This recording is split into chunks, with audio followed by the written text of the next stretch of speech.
Hey, Internet. Just thought I'd share my thoughts on my current paradigm of dieting, exercise, and weight loss. It's been a very long and evolving process. Jen and I started going to a local gym, and so the ante has been upped considerably in terms of weight training.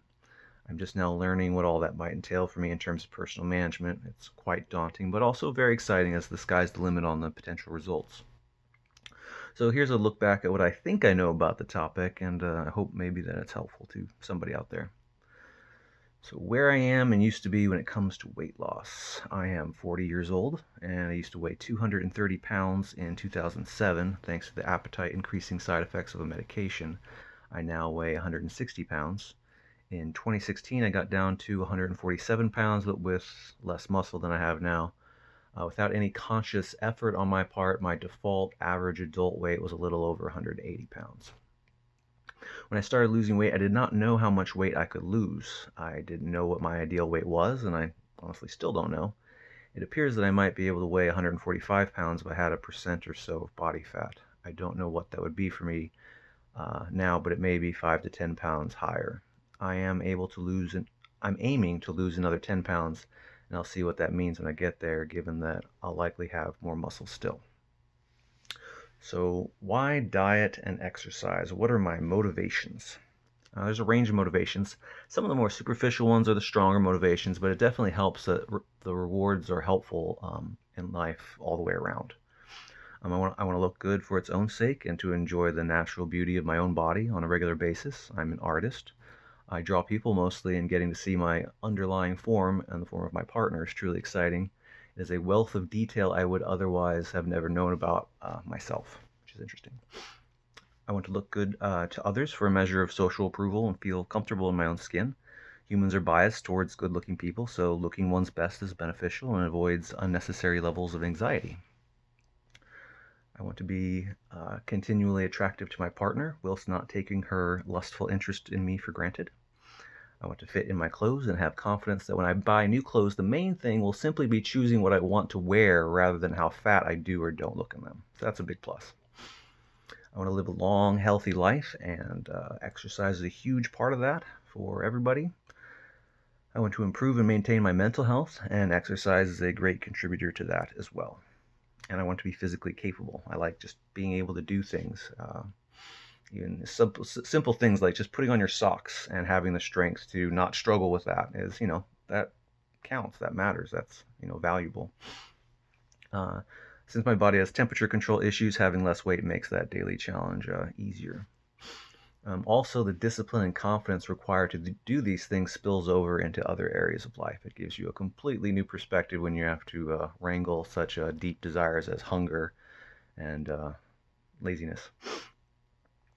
There are daily fasting periods, and I am compelled to engage in other activities I would not otherwise be interested in if I could just rely on food.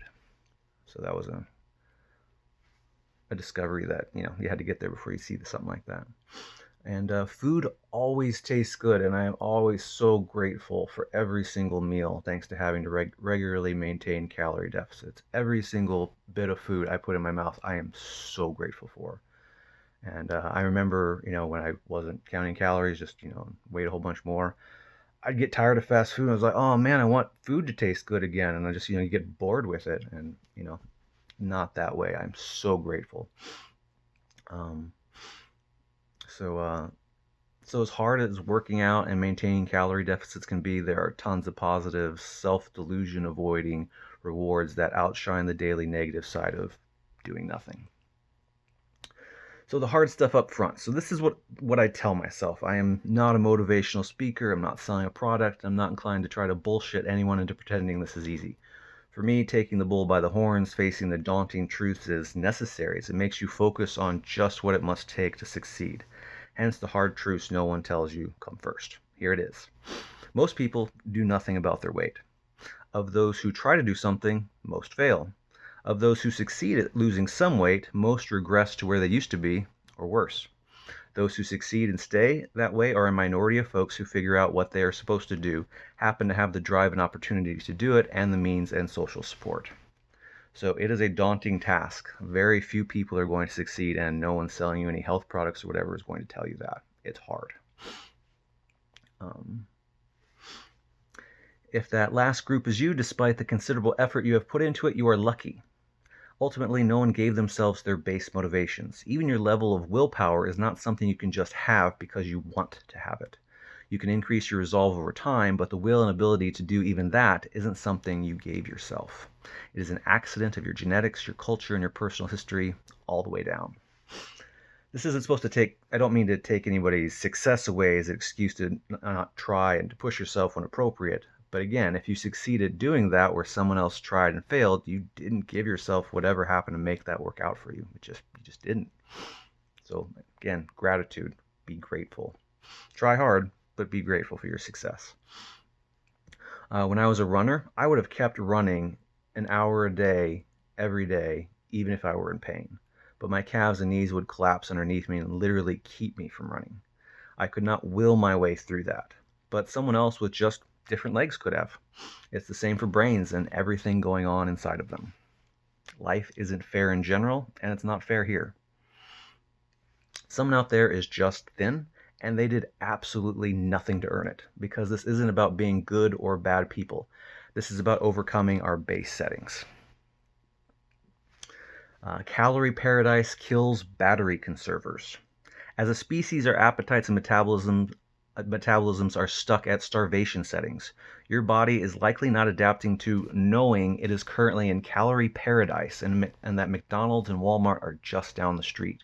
Your body is trying to conserve fuel because, as far as it is still concerned, the next Happy Meal is not a guarantee. This is a benefit a million years ago in hunter-gatherer, famine-filled times, and it is murder now as obesity-related diseases are the top killers of Americans today.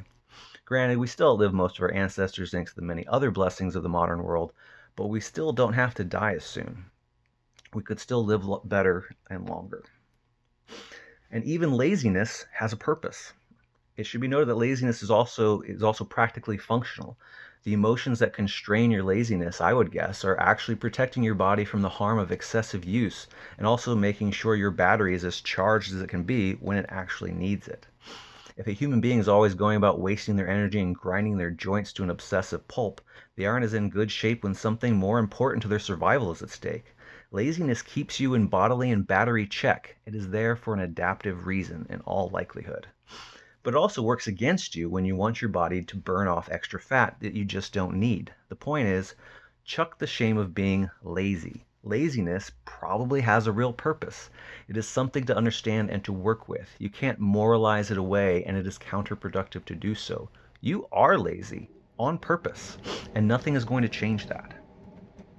The trick is to be reasonable with yourself and recognize when one type of desire or another to chill is born of emotions that can and should be overcome, or of those same emotions are genuine fatigue and the body's actual need to generally rebuild itself. Like you've been awake for 24 hours and obviously need to go to bed. Go to bed.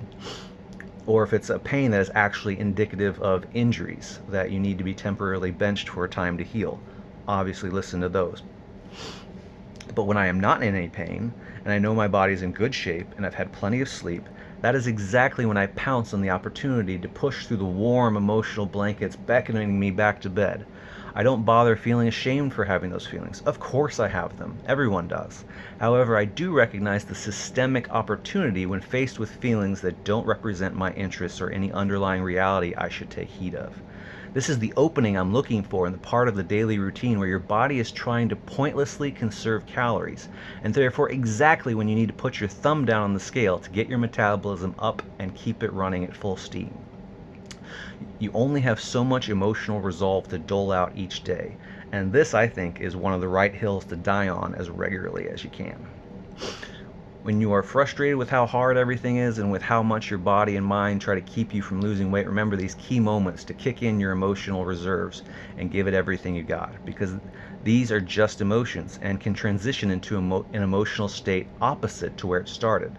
That's the flag you have to reach for. You'll go from feeling like you don't want to do anything and couldn't do anything in a million years to feeling empowered and like you can do anything in as little as like 20 minutes, but you got to get over the hump. And I will break it off right here and do a part 2. Stay tuned.